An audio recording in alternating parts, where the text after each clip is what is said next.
and welcome to the Mall Street Journal, the podcast that brings you all the latest news and reviews for all things American rugby. We are part of the Global Gainline Network and can be found on all your usual platforms, including YouTube, Spotify, and iTunes. So if you haven't already, give us a like or a subscribe, tell a couple of friends about us, or just write a nice note on a plane ticket to England with a World Cup final ticket attached and pop it into my mailbox. I know I used that last week, but I'm still kind of hoping that happens. This, of course, is and you're going to keep getting it until he gets the mail. Exactly. There's one way you can put a stop to this, listeners. Uh, this is, of course, episode 10. You may recall I'm David Lawrence. I'm joined, as always, by the full squad. Coming to us from the Lone Star State is Kolya. Kolya, how are you doing this evening? Pretty good. A little hot, but pretty good. It is slightly cooler than it's been recently. I was going to say, I had heard that it was going all right. Down to 108 or something? Mm-hmm.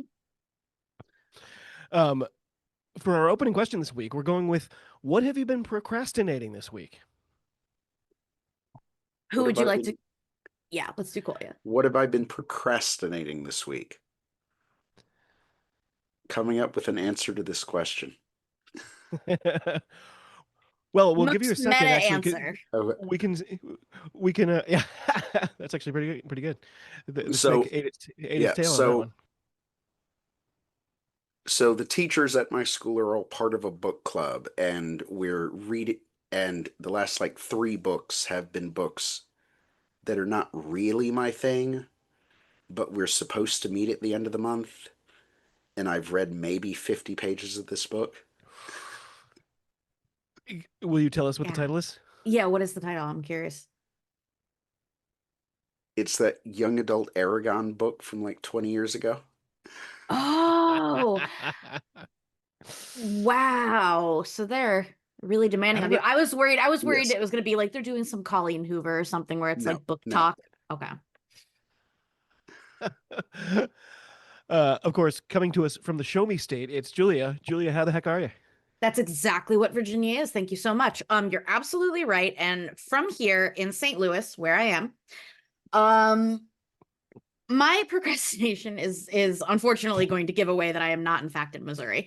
My procrastination is a real foolish one for me and my family. Hate to admit this one, but we are every year attenders of the Maryland Renaissance Fair. In my opinion, and I am one who's attended as many as I could, Maryland is definitely one of the best. There are a lot of great ones in America. Anybody who travels to America, if you manage to come in the late summer, early fall, and you're in a state, especially on the East Coast, look up if you have a Renaissance Fair near you or a Renaissance Festival near you. Go to it if you have one, and there's several weekends. So we always go to Maryland every year. This year we decided, or not really we decided, we got invited by some dear friends to go with a large group, and they purchased all the tickets for their group. We go all the time. We know about how this Renaissance Fair goes. Usually you can buy them 2 or 3 weeks out and you're totally fine. Nope. Fully sold out for the entire season. We today, in fact, when David told us what the question was going to be, we're in the middle of figuring out and this is going to be a very American reference, does StubHub have it? They do, for 3 times the face amount. Really? And we paid it because we want to go. Wow. It's so much fun. It's totally worth it, but it is outstanding. And we do expect those dear friends who are 110% not listening to this podcast, we will be having you buy the beer. Do you dress up? So and also because my wife will never listen to this, I can give her away. My wife in high school and early adulthood made corsets and other Renaissance type fare for other people. She's a very talented seamstress as well. She makes stuff. So has in the past. We don't anymore because we have decided that once we crested, and this is gonna give it away, but once we crested 35, we were either you're a Renaissance Festival person or you're doing other things. And unfortunately at the time we were doing other things. And so I would love to go back to being that person. I just feel at this point, if I were to dive in, it would be inauthentic. Are you a Renaissance Fair guy? I have not been to one for years, but I know people who are. Yeah, I was going to say, but you are tangential to the circle. Yes. The Texas one is supposed to be the biggest one of all. Have you ever been to it? Where is it anyway? So there's 3 of them. The closest one to me is the Sherwood Forest Fair. I've heard of it. That's the one I've heard of. Yes. Yes, but there's also one that has, I think, an HBO documentary about it. It does. You You could tell love they to see wanted to it. make it into Tiger King, and just it was not. Exactly where they were like, Yes. look at these free. Okay, but here's the thing, and I'm just gonna, because I know also like my wife and all my friends definitely listen to this podcast, HBO executives. If you're gonna make a show about a little freak, it has to be somebody who agrees they're a little freak. Ren Fair people don't think they're weird. It doesn't work. Tiger King knows he's a little freak. I don't know your market. It's the most popular one in my region is King Richard's Fair, which has been here forever. I actually worked there one season. My job was basically to walk around with my guitar and get hit on. Interesting Oh, job. so you were a bard. Yes, basically. Yeah. And I was Theodoric of York, and but last year it's so overrun and so overcrowded and so overpriced. So we've decided to go to Connecticut this year for a new one that's not as storied, not as big, but it's almost the exact same distance for driving, and it's time for something new. So I'm surprised there isn't one closer to you. And well, I guess it depends on where in Massachusetts you are. So the that's King fair. Richard's Fair is it's 55 minutes, something like that. So it's Oh, not that's too really bad. not bad. That's exactly the same distance for us for Maryland. Virginia Yeah. has a Renaissance fair. It's nowhere near as good. It's not And like actually, it's kind of pretty down there. It's down on the South Shore, which is cranberry country. So like all the ocean exactly. spray, cranberry orchards are there, and it's Okay, pretty neat. so I do know which one you're talking about then. That is also one. So my wife is from the Philadelphia area, has done a bunch of everything up north of her. I haven't because I'm from further south. I've done actually more of the ones in the mid-Atlantic, but that is one I have heard about and might be on my list. You're gonna have to tell me how it is. Ours is also super overpopulated and super overrun, apparently by it selling out 6 weeks ahead. Well, spoilers for the uninitiated, the turkey legs, not turkey, actually a ham product. Is that true across the board? Like at most? If I'm pretty sure. I It's feel definitely the like case at King Richard's Fair, and every time I see photos at other places, it looks like the same product. I agree. So that's what, okay, so that's very interesting. We can go off on a total tangent, but like, are you telling all the Muslims and Jews who come? It's fine. It's fine. It's a We're gonna big deal with that question later. mark. It's a big question mark for our country. But Yes, it's a very different podcast as well. that's a Um, very different podcast. Our tradition is to start with some news. I don't think any of us found too much. Kolya, you came up blanks this week? Well, right after we had our podcast last week, there was the MLR draft. William Sherman of UCLA was the first pick off the board, going to Anthem. 3 Central Washington University players went in the top 5. Wow. Which is really good news for us because we have perennial worries about homegrown talent. Interesting. And the Central Washington's not on the list of those top sort of rugby programs that we think of, like Life. Definitely is for women. No, the first Life player was taken at 6th. No, CW has pumped out a bunch of women's Eagles, not a bunch of men's Eagles. Oh. Is that what you got? That was my news. I can't pretend I know anything about those players to add any insight on that, whether that's good news. I imagine this is good news for Anthem and maybe not great news for the player. The news I found just as we were starting, turns out Andrew Quatrin, Q himself, my Free Jacks, Canadian international, he has signed a short-term deal with the French Pro de Deux club, Valence Romans. That was spoken with an American accent, obviously. That is exactly how you say it. I am positive. Yes, and that was my northern French accent, of course. Valence Romans, and you're from New France, like you're from New England. Yes, exactly. I speak Franglais. We are going to miss Q, that is for sure. He's been a stalwart. He's been a big part of our 3 championships, and a hell of a guy too. He's an absolute goof and hell of a player. So this could be a good step for him. I'm thrilled to hear it. I love it anytime we hear that there are Eagles succeeding overseas. Pro de Deux and all of the French leagues are hard to break into for an American, so super thrilled We've to hear got it. some representation in the Pro de Deux now. Yeah, absolutely. A smattering. Yeah, but I mean, any at all is really great. It's something we talk about a lot in the women's game. It's way far behind in terms of getting Americans in there. Thrilled to see it. Really hoping for some progress for Q. Generally because Americans like having insurance and not being beaten to death And not every being eye game. gouged. Both of those are true. And then for the women, I don't know if it's the same for the men's or like if maybe I'm just completely out of touch, but a big thing that the women were talking about, at least at one point when they're talking about why they play in PWR versus in France, was because at some point, at least, the teams were kind of like, if you don't have a little bit of French, we really would like rather you not. Like we'll Fair. take you. Yeah, we'll take you if you're like Portia Woodman Wycliffe and you don't speak French, but we're not just gonna take.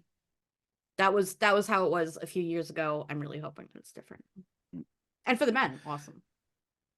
Well, it was a rather unpleasant weekend for USA Rugby. Two big tournaments kicked off, including the Pacific Nations Cup, where our men went up to Canada and put in a truly uninspiring performance.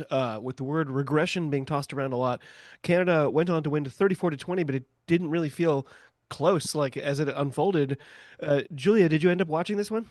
I did, yeah, and I watched it and I worried that my response to it was perhaps colored by my feelings about the USA Rugby program overall. And I also didn't want to let my opinions be completely colored by the women's performance comparative. And also, I don't know about Canada men's that much. I didn't have as great a judgment. So I went looking for public opinion. And what I was hearing overall was a lot of the R word was, oh, don't say the R word. Regression. It was regression was what I was hearing. That's a big concern. One thing I didn't love reading, and I'm hoping it's just from folks who are maybe doomsaying or who are maybe not super familiar with like how World Rugby governs, but some people were saying, what if we're so bad that they take away the World Cup from us? First of all, we have women who are doing okay in the World Cup. We have a whole women's program and they're not going to take one and not the other. Second of all, that's not how it works. It's a whole sport market. But that said, in terms of qualifying, I don't know. What happens if we have a World Cup that we're not in? Well, we will be in the one we host because that's the rule. Well, of course. Yes, of course. But don't know why I and thought and that. yeah, I think there's a cycle like every 6 months there's an article saying what if the US isn't good enough and the World Rugby takes it away. I think that's just clickbait. I've fallen for it a few times. Yeah, But yeah. what I don't It also understand- seems to be largely coming from Australians that I've seen. I don't know why. I saw this in the USA Rugby subreddit. It seemed like Americans. There were no Mhm. extraneous U's. Hmm. Yeah, no, that was my Or- that or was my mullets. concern. Or I didn't ask them for pictures, but I should have. You should have to show me a picture before you give me a bad opinion. AJ McGinty's penalty early in the second half, that was the only points we got in the final 40 minutes. Kolya, you had a lot to say about our attack or lack thereof. What were your takeaways from this game? So I'll start with positives. Dom Bisag Yep. played really, really well. Again. There was one really good try from a McGinty cross kick about 20 meters out. And Luke Pierce was the ref. Those are my positives. That was the highlight. So, negatives. Throughout the first half, it looked like we were hoping to just kind of absorb Canada's emotion when they came out and hope that Canada would fall off in the second half. And the exact opposite happened. It really seemed like we were set up for something. We got immediately punched in the mouth by Canada's early try. And then we were kind of on the back foot the whole first half, trying to recover from that, kind of trying to trade blows with Canada, and then hoping that Canada had thrown their best at us. Right. And you can see this in what we did or what our starting pack was. Once again, we had a starting pack that wasn't really playing, or half of them weren't playing their best position. But it made us have a much larger pack than Canada, with the idea that we're going to be able to smash them, and in the second half, we'll bring on even more giant people and move our way through. But what ended up, but that only works, if there are scrums, which the first half there weren't very many. Right. And second, if your team actually cares, and Canada did, and the US really didn't look like they did. Yeah. The US looked like they were thinking, oh, well, this game isn't really that important. We've got Japan, and then we've got the fifth place playoff. Maybe we can beat Samoa or Tonga. And then, oh, we've got the other few tries left to get to the World Cup. Whereas Canada saw this as, this is the one we're going for. We're going to throw everything at it. Ardron had probably his best game of his life, scoring Yes. 4 tries. Tyler Ardron, he turned 34 back in June, but I feel like Friday night probably felt like his birthday. Yeah. 4 tries against us that equaled a Canadian single test record that has stood since 2000. Mhm. Uh, and like Kolya, what you said, the lack of urgency. I don't know what it is. I don't think it's a coaching problem, but where is it? Everything I read was thinking that it was a coaching problem. It was one of the most uninspired men's scrums I've seen out of USA in years. I think The I things think in what the Kolya press said is from the coaching has been great. So this all I these feel like metaphors about that's space and stuff, has it just worn off? Is that no longer resonating for the players? I honestly feel like that's kind of something that we have decided as USA Rugby that we are going to say in the press. It's something that we say in the women's game as well, even when it's not true, and we're actually going to talk about that in the next match. Uh, it feels like that's kind of one of our like almost Americans overseas propaganda type things of where we just like if we Hmm. keep saying it, it will be true. Um, Hmm. okay, but you don't get first of all, you don't get the kind of shuffles that you do with a coaching staff that feels like they're like totally dialed in, totally locked in. And then also you don't get kind of the disarray that Chloe was alluding to. I feel like you don't if the coaches are that locked in, or they're locked in, if they're that on the right path. It feels like don't tell me I'm stupid. Like I know what I saw. Hmm. Kolya, what do you think? My big, like, offensively, I could see what we were trying to do, but the selections just don't make sense. And Hmm. we've talked about this throughout the summer. We're Do we playing think people do we out of think that they're position. coaching? Do we think that they are coaching though to this out of position? Because it's one thing to play people out of position. It's another thing to be like, well, at least we prepped them. They didn't seem prepped. Yes, they did not seem prepped. And I have been trying to stay away from let's sack the coaches talk over the Yeah. summer, but that came into my head during this Canada match because they were just so lethargic. They Mm. did not know what to do about Canada. If you are going to be ballsy, if you're going to make some kind of, and this is very like American sports-esque, this makes sense for us, but like to be a little bit renegade, to be a little bit like this isn't what you're expecting, you do have to provide on it. Mm. Um, so the men are off next week. We're back home in Sacramento, California on September 6th to take on Japan. Japan are currently ranked 13th, while we've dropped to 18th. We will need that home field advantage. We'll obviously look more closely at this one when we see some rosters. But do either of you have sort of initial thoughts as we, slowly drag our carcass towards that match? Wales was able to beat them, so there's always hope. And by then, Eddie Jones might have fallen out with the entire squad. Fingers crossed. Ugh. So I just want to take a moment to remind all of you that liking and subscribing is the best way to help us grow. If you could tell a friend or two, that would be smashing. We are part of the Global Gainline Network, and you know what? We're just generally lovely people too. So if you want to get in touch, we would love to hear from you. And thanks for all your support. So earlier in that same day on Friday, the World Cup kicked off with our Eagles facing off against the host nation. We gave our predictions last week, and yeah, it pretty much went according to our worst fears, with England running wild, winning 69-7. Our bright spot came around the 25-minute mark with Cersei scoring a beauty. I think it was her first as an Eagle. Unfortunately, that was all she wrote. Kolya, initial reactions to this match.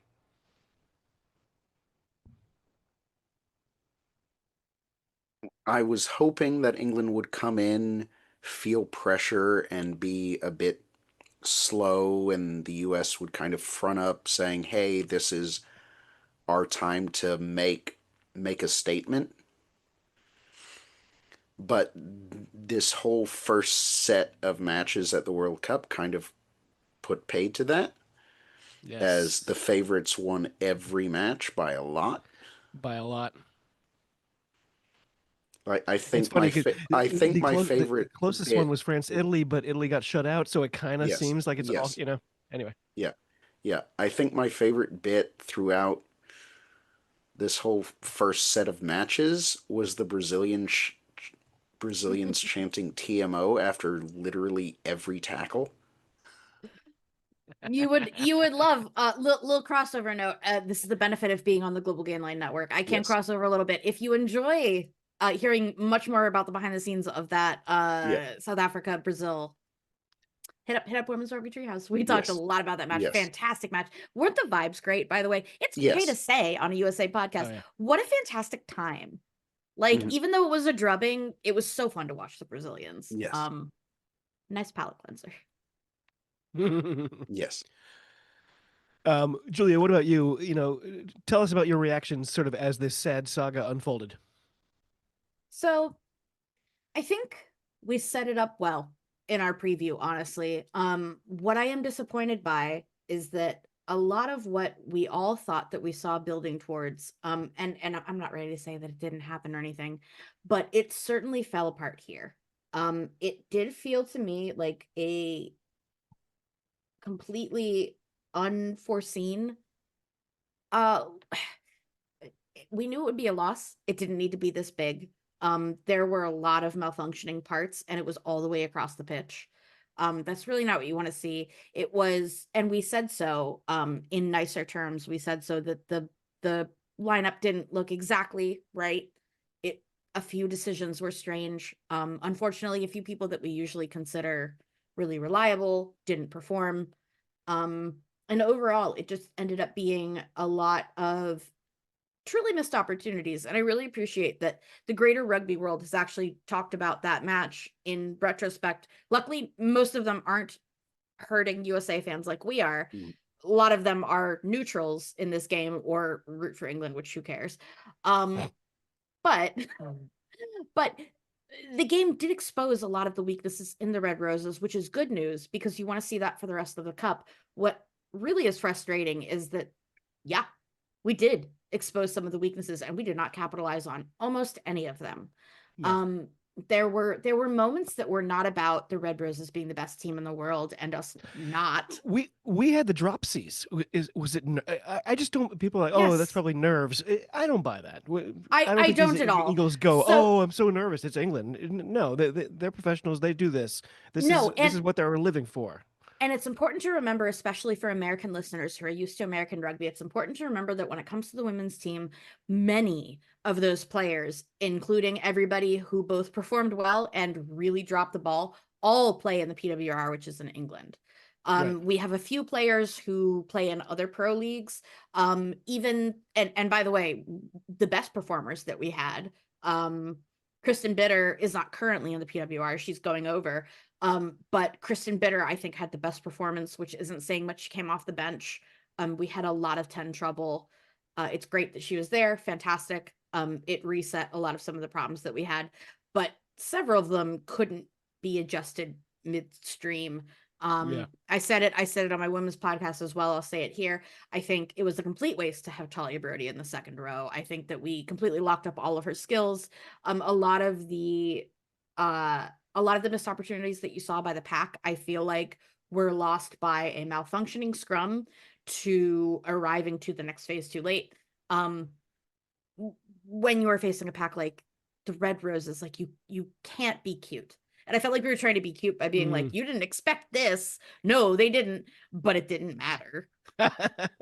You can do that People against some always talk teams. too. If your scrum starts to go south and the ref starts to decide, it's over. And I felt like that happened And it quickly. really did. So that is what I wanted to talk about, because it's time for especially somebody like me to eat crow.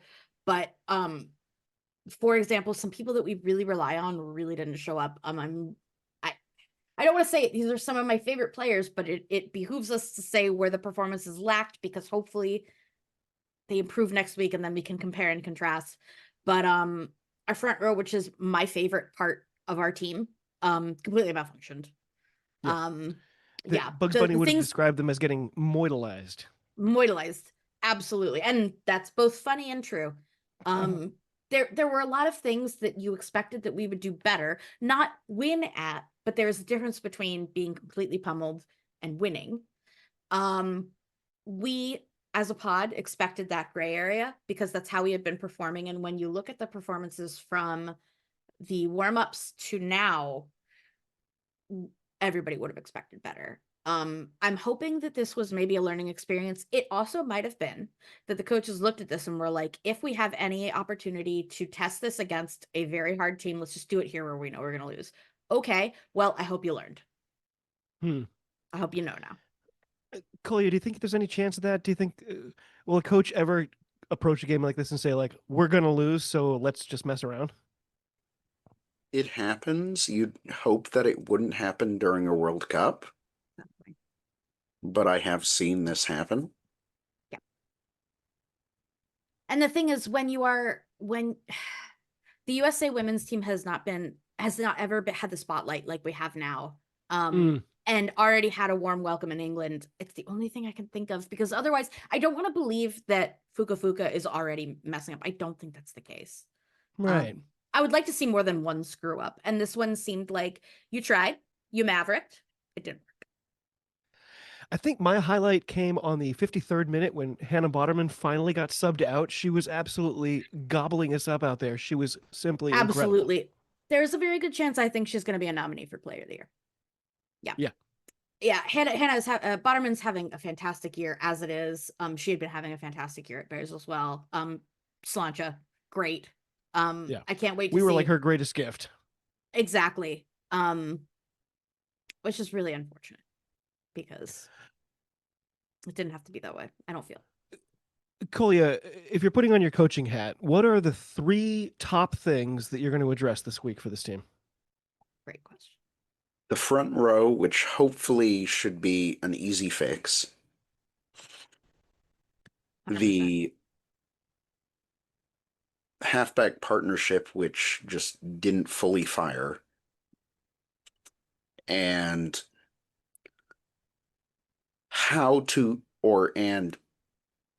ruck speed would be my thing. Which is really frustrating because ruck speed hadn't historically been a huge problem for us. Yes. I don't have a good. I'm really glad. I'm really glad you pinged that, because it was something that I was trying to figure out. Was it miscommunication? Is it fitness? I don't think it's either. What is it? Well, Julia, same question. What are your top 3 things that your work-ons this week? Mine is also the front row, which really shouldn't be the case, so it should be an easy fix. The 9-10 partnership, 10%, 100%. Sorry, absolutely correct. Which I feel like I want to defend a little bit, only because of injuries and also the way that the USA team has developed. Olivia Ortiz and Mackenzie Hawkins have not played a ton together in the 9-10 partnership. That said, you're right. Should just put Kaspar Gel in. Sorry. I love Olivia Ortiz. I think she's a fantastic scrum half. I think she's learning a ton in the PWR. Considering that they hadn't played as much together, and Kaspar Gel and Mackenzie Hawkins had played both against and with each other, in WER, and had, I mean, I don't know about had more warm-up time, but Cass isn't off injury. Olivia is. Just put Cass in. I We were understand. chatting about this during the match too, because Ortiz did get yanked a little bit Yep. early. It's Yep. that We was all thought it was the right choice. yeah. Yes, absolutely. So I think that was the right thing to do. I hope we think more about that. And I also hope that we don't, my third would be go with in especially in specialist positions, just go with the guys you know. I think it was cool to try Gerald Cersei and Talia Birdie together. It didn't work. In the second row, put Hallie Tuffo back in. Hallie and Erica have played together forever. Just put it back. We'll figure out bench later. Center partnership was another thing that we have talked about before. What we saw now, I am just worried about the frustration that was seen in the back line, and that was across the back line. That wasn't just in the centers. That was all the way across. All the way across. And it was because there was a weird shuffle. And remember when we talked about in the preview, it was weird that Lottie Sharp was at 15. It was weird that we had all of our technically specialist wingers out, both in the wing and otherwise, to have everybody there. I don't want to like try to say that I'm like in a Lev Kelter's head, and like I understand why it's happening, but she's not a player that usually has discipline problems, and now it's twice. Yeah. Something is And, going wrong. and handling too. Her attitude has remained the same. Cersei, I love her energy. I love what she brings. I also love Fantastic. It was my try. It was my try of the weekend. yeah, and I've been mispronouncing her name. I learned this weekend, and I'm so gratified to know that she's like a mythological Greek witch. That's so much better. She is. It's so Erica and her wife got basically I think they eloped like right before the World Cup, because they were like, oh my god, like after the World Cup we have like our pro season, it's never gonna happen if we don't do it now. They're like, we're just gonna do it now, and like did it at whatever the equivalent of City Hall is in England. Nice. Yeah. And blessings to her, she now has a much better path to UK citizenship if you need to get out. Oh, as I like as that. a giant gay woman. We hope you don't, because we love you as a New Englander. So she studied at Harvard, Oh yeah. same program as Cheta Emba. Were they classmates? Yes. There was an overlap. I think Cheta is like a year older, but yeah, there was an overlap. Okay. So next weekend, our women travel to York to face Australia, a match I felt a lot more confident about a week ago. Which is fantastic, where you're the Duke of, apparently, as a bard. Exactly. uh, oh, that's right. Although I ripped that off from an old Steve Martin SNL routine. Oh, I know, but I was keeping it in the back of my mind as soon as you said that you were like whatever, Aloric of York. I was like, yeah, you are, and you're gonna be there for our game. Nothing a good bleeding won't cure. Oh, and we're better than rugby. Kolya, what are some keys in your mind for success for the Eagles against this Australian team? The Wallaroos, I'm officially nervous. I was gonna say, especially coming off a win like that. Yeah. Put this England match out of your head. 100%. That's step one. Step two is, as Julia said, don't get cute. Just play your game. And understand this is the time. If we're going to do something, this is the time. Julia, By what the about way, you? Go ahead. Oh, well, I was going to say, so when Australia has been asked about it, especially Jo Yap, who I think is one of the greatest coaches on the planet for women's rugby right now. She certainly is. She's phenomenal. And what she said, unfortunately, it was a few weeks ago.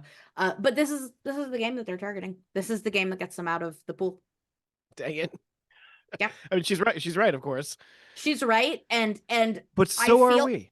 I feel that is as much a boon to us as it is to Australia, because anybody who can do math can figure that out.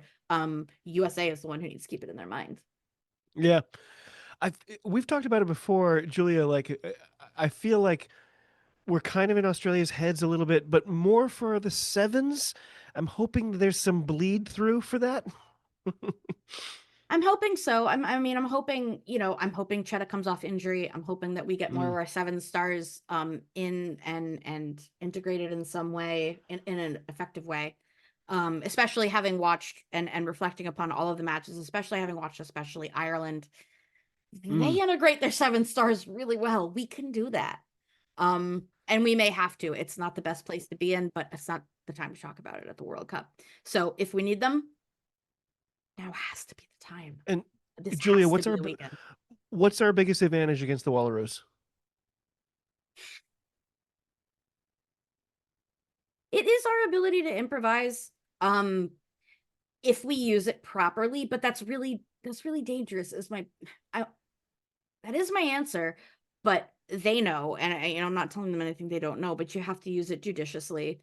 But Australia, especially under Joe Yap, is a very systemic team. It's why it's worked so well. There are certain things about Australia that we're never going to be able to defeat. We're never going to be able to defeat that they have, like Eva Karpani. We're never going to be able to defeat the size of their pack. They are a very organized backline. That's fine. All of those can still be weaknesses. It's just harder to exploit. I don't want to make it sound rosier or worse than it is, but it's not going to be a team that is super easy to pick apart. But it is a team we know we can pick apart if we keep composure. Kolya, if this match turns sloppy, if both teams are having trouble with discipline and with handling, who does that favor? Probably Australia. Unfortunately, Darn. I agree. I was hoping you weren't going to say that, but you're probably right. I hate to say it, but weather can always be a factor. I'm hoping it won't be, but maybe. Fortunately, it never rains in England, so it should be fine. So it's gonna be fine, especially in the late summer. Yes. I was really hoping Kolya would say something different. Yeah. Any final thoughts from this weekend? It was I'm still shaking it off. I was really disappointed. I thought one of these results would go the other way, at least, maybe both. And I just like we've been talking about, the things that I saw wrong looked inexplicably wrong. I have to believe that USA men can pull it back together. Except I don't know how.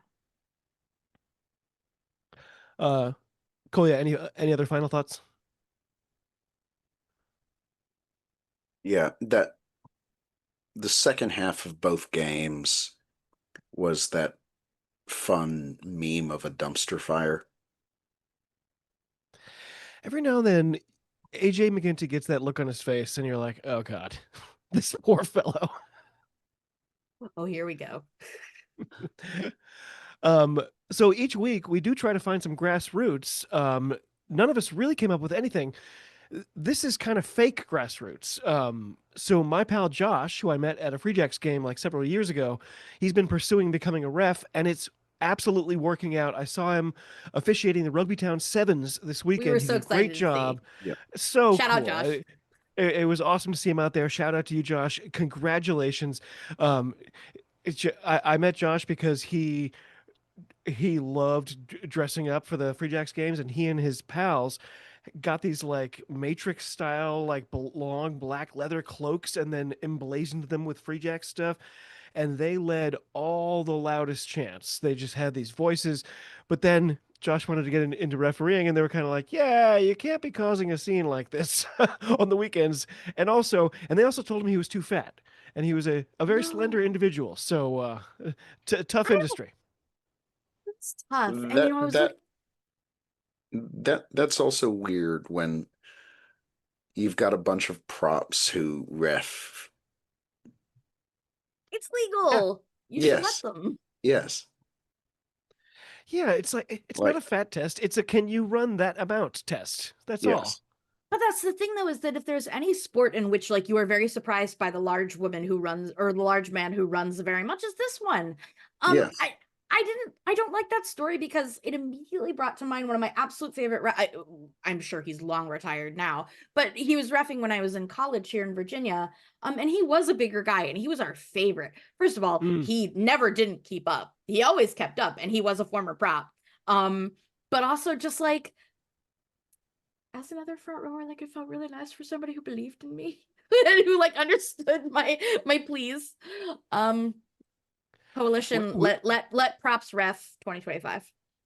We were talking about theater kids earlier. Like when I was like 15, I got selected to be part of this cool little sort of traveling theater company where we were going to do Rapunzel at Yeah, all you these different high did. schools. Yeah, you did, And David. and the director was like, David, I'm going to cast you as Prince Charming. I need you to lose 10 pounds. And I was like, well, guess what? Because you just made me Well, Prince Charming and I'm going to gain 10 pounds. well, guess what? Prince Charming is thick boy. Yeah. Prince Charming is heavy D. Okay. And I bet you looked hot as hell. We could say that. It's our podcast. Yeah, yeah, yeah. Still have the tights. No, I do not have the tights. It was actually the weirdest I was gonna say, if you do have those tights, could you send them to me for the Ren Fair? signed. Uh, it was actually the weirdest theater experience of my life because for some reason, like we traveled around to these high schools, and some high schools decided, oh, the kids will want autographs. So they made us like after the show sit at the edge of the stage, and these kids would come up in a line and get our autographs, and I'm like, what? Who's this? What? So I was eventually, I you're just started like making Dave. up You're names. like, I'd be like, thanks for coming, Eric Clapton. oh, I thought you were gonna say David, Fat Prince Charming. Prince Charming. Yes, but with a PH. Yes. Oh my God, to be with the times. We're not old, by the way. We're just vintage. Any last thoughts before we call a full lid? So one tiny bit of grassroots is that the college 15s are starting to have their schedules come out, Mm. and those are always fun to see because there's more change in college 15s schedules every year than you'd think. What's the best college rugby team in the That greater was San Antonio area? that was what I was gonna ask. UTSA. Okay. Oh, Fantastic. Do they have both men's and women's? And are is they that the Yes. is that the Roadrunners? Is that Yes, the them? Roadrunners. My sister-in-law went there. are they what oh sorry. Which regional union are they? I can't remember off the top Yeah, of I my know. head. That's all right. Yeah. We'll put that in post. Yeah. Well, as always, thanks to Lee, Hugh, and all the folks at Rap. Thanks to all of you for coming along and watching or listening. We are on YouTube. We're on all the usual platforms for audio pods. We just surpassed 360 subscribers on YouTube. So if you can help out by spreading the word, that would be absolutely phenomenal. It's just so great to have you all along. We're hoping to get 500 by the end of the summer, maybe. Do us a favor, share with a friend. And of course, until next week, from all of us, cheers. Thanks to you all, and be well.